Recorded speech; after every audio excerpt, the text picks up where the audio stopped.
Hey guys, तो आज के इस वीडियो में हम डिस्कस करने वाले हैं कि ओमेप्राजोल कैप्सूल्स का यूज़ क्यों किया जाता है और ये अपना काम कैसे करती है।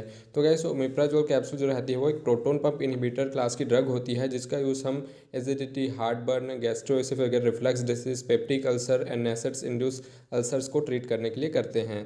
तो गाइस, ओमेप्राजोल जो रहते हैं वो एक प्रो ड्रग होते हैं जो कि इनएक्टिव फॉर्म में रहती है, और जब वो हमारे बॉडी के अंदर जाती है तो एक्टिव फॉर्म में कन्वर्ट होती है। देन वो प्रोटोन पंप को इनहिबिट करके अपनी एक्टिविटी शो करती है। तो गाइस, प्रोटोन जो ओमेप्राजोल रहती है वो एक बेसिक ड्रग मॉलिक्यूल्स रहती है जो कि इंटेस्टाइन में एब्जॉर्ब होती है। तो इंटेस्टाइन में जब वो एब्जॉर्ब होती है तो वो ब्लड वेसल्स के थ्रू वो पेराइटल सेल को टारगेट करती है। देन पेराइटल सेल्स में जाने के बाद वो जो रहती है वो सेक्रेटरी कैनालिकुलस में जाती है।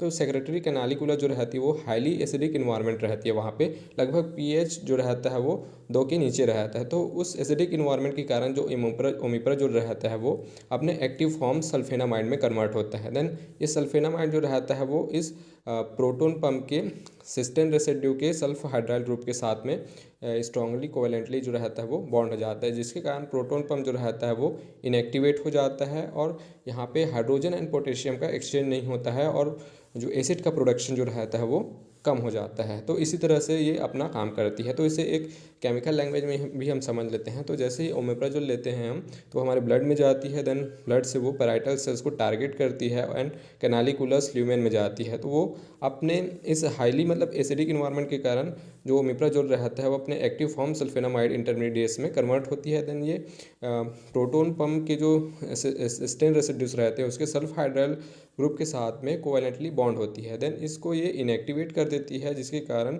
हाइड्रोजन एंड पोटेशियम का एक्सचेंज नहीं होता है और एसिड का प्रोडक्शन नहीं होता है, और इसी तरह से जो एसिडिटी जो रहती है वो रिड्यूस हो जाती है।